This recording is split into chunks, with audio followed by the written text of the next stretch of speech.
আজ ছিল আমার বাড়িতে গণেশ পুজো। এই গণেশ ঠাকুরকে আমি গত বছর ঠিক গণেশ চতুর্থীর আগের দিন নিয়ে এসেছিলাম আমার বাড়িতে।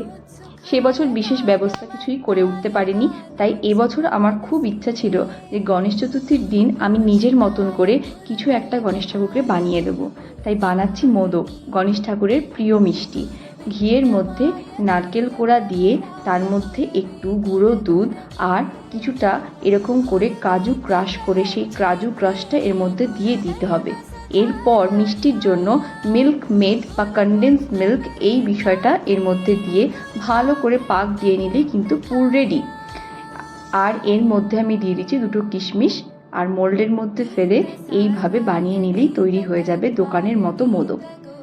আর আমাদের বাড়িতে যে কোনো পুজোতেই ভগবানকে অন্নভোগ দেওয়ার একটা প্রচলন রয়েছে, তাই পাশে হচ্ছে পায়েস। পায়েস ছাড়া তো কোনো পুজোই সম্পূর্ণ নয়, তাই না?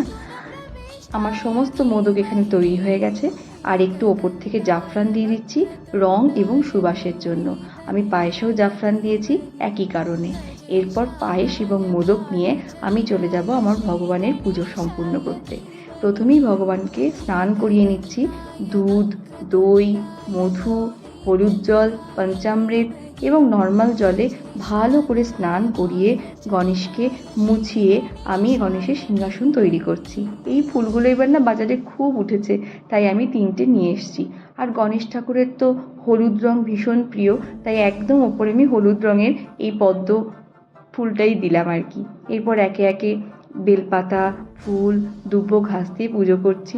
আপনারা তো সকলেই জানেন যে দুব্বো ঘাস ছাড়া গণেশ পুজো অসম্পূর্ণ, তাই দুব্বো ঘাসের মালা আমি পিছনে রেখেছি আর একটা ছোট্ট দুব্বো গণেশ ঠাকুরের পায়ে দিয়েছি। ভিডিওটা কেমন লাগলো অবশ্যই জানাবেন। ভালো লেগে থাকলে একটা লাইক করে দেবেন।